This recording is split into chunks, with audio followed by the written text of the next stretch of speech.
चलिए आगे बढ़ जाते हैं और बताते चले कि देखिए मानसून ने लगभग सभी राज्यों में एंट्री ले ली है। गुजरात, एमपी, महाराष्ट्र में तेज बारिश हो रही है। सूरत, सीकर में बाढ़ जैसे हालात बने हुए हैं। यहां घरों और सड़कों पर पानी भर गया है। तस्वीरें भी लगातार आपके साथ साझा कर रहे हैं कि किस तरीके से पानी हर जगह भरा हुआ है।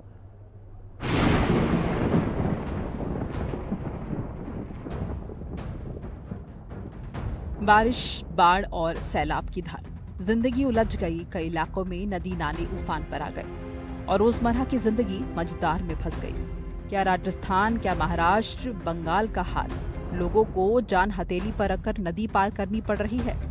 राजस्थान में लगातार हो रही भारी बारिश के कारण कई क्षेत्रों में बाढ़ जैसे हालात पैदा हो गए हैं। अजमेर शहर सबसे ज्यादा प्रभावित है, जहां अजमेर शरीफ दरगाह के पास सड़कें पानी में डूब गई हैं।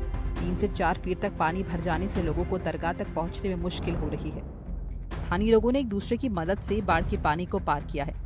अजमेर शहर में सड़कों पर 3 से 4 फीट तक पानी भरा हुआ है, जिससे यातायात प्रभावित है और लोग अपने घरों में कैद हो गए हैं। जालौर जिले के भीनमाल में वड़धर इलाके में कार तेज बहाव में बह गई, लेकिन कार सवार को स्थानीय लोगों ने बचा लिया। सहारनपुर के पास शाहपुर गाड़ा में कार ट्रैक्टर ट्रॉली बाढ़ के पानी में बह गई, लेकिन ड्राइवर समय रहते कूदकर बच गया। राजस्थान के कई अन्य इलाकों में भी भारी बारिश जारी है और बाढ़ का खतरा बना हुआ है। हिमाचल प्रदेश में मानसून ने तबाही मचाई कि राज्य का सिस्टम ही चरमरा गया। कांगड़ा, मंडी, चंबा और शिमला में भारी बारिश ने बाढ़ और लैंडस्लाइडिंग से 63 लोगों की जान गई है। सबसे ज्यादा जनहानि मंडी में हुई है, जहां आधिकारिक तौर पर 17 लोग मारे गए हैं। 40 से ज्यादा अभी भी लापता है। लगातार हो रही बारिश से हालात और खराब हो गए हैं। कई जिलों में पुल और सड़कें बह गए हैं। अभी बारिश का तांडव खत्म होने की संभावना नहीं है। मौसम विभाग ने 7 जुलाई तक राज्य के सभी जिलों में भारी बारिश का अलर्ट जारी किया है। राज्य सरकार के मुताबिक प्राकृतिक आपदा के कारण कम से कम 400 करोड़ रुपए का नुकसान हुआ है।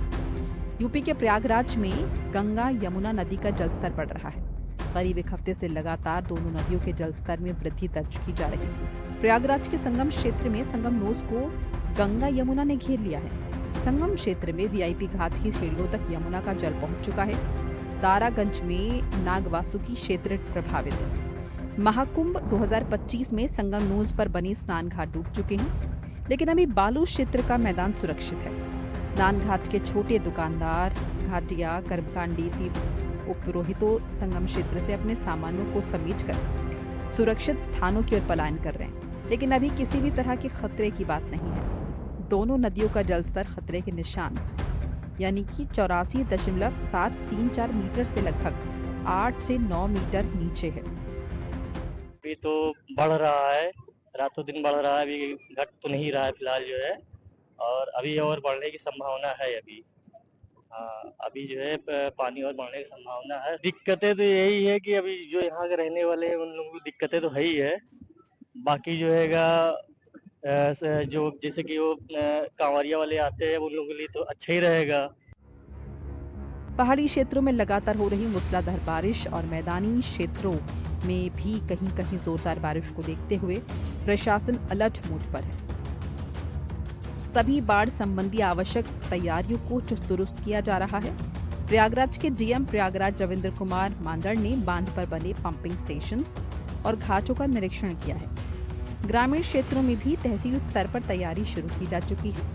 डीएम ने सभी उप जिलाधिकारी और तहसीलदार को संभावित बाढ़ से निपटने के लिए तहसीलों में सभी जरूरी तैयारियां दुरुस्त करने का निर्देश दिया है। बाढ़ को लेके डिटेल समीक्षा की गई है। 88 बाढ़ चौकियां बनाई गई है। 47 विलेजेस को चिन्हित किया गया है जो संवेदनशील है। परंपरागत रूप से जहां पे जल प्लावित क्षेत्र हो जाते हैं वहां पर भी हम लोगों ने अपनी टीम्स को डिप्लॉय किया है। एनडीआरएफ और एसडीआरएफ की टीम्स को डिप्लॉयमेंट किया है और जो हमारे रेवेन्यू और अदर स्टेक होल्डर डिपार्टमेंट है सभी की डिटेल ट्रेनिंग कराई गई है। मॉक ड्रिल्स भी संपन्न हो गए हैं और पूरी तरह हम लोग तैयार है और न केवल किसी प्रकार की जनहानि पशुहानि ना हो। और उस दौरान जो शरणालय एक्टिव किए जाएंगे तो उन शरणालयों को भी मैंने सभी रेजिडेंट्स को डायरेक्शन दिया था, उन्होंने चेक करवा लिया है। तो पूरी तैयारी हमारी है और किसी प्रकार से कोई अव्यवस्था बाढ़ के दौरान ना हो, हम उसको लेकर सतर्क हैं। उत्तराखंड में भारी बारिश हो रही है। बारिश के कारण कई जगह भूस्खलन हो रहा है। इससे सड़कें बंद हो गई हैं, लोगों का जीवन अस्त व्यस्त हो गया है। चारधाम यात्रा भी प्रभावित हुई है। स्टेट इमरजेंसी ऑपरेशन सेंटर के अनुसार गुरुवार को 113 सड़कें बंद थी। इनमें से 2 नेशनल हाईवे भी शामिल थे। चमोली जिले में सबसे ज्यादा 23 सड़कें बंद थी। पिथौरागढ़ में 22 सड़कें बंद थी। केदारनाथ यात्रा को गुरुवार सुबह रोक दिया गया। सोनप्रयाग गौरीकुंड मार्ग पर मनकुटिया के पास भूस्खलन हुआ था। ये घटना पिछली रात 10 बजे हुई थी। इससे 40 से ज्यादा तीर्थयात्री फंस गए थे। ये सभी तीर्थयात्री केदारनाथ से लौट रहे थे।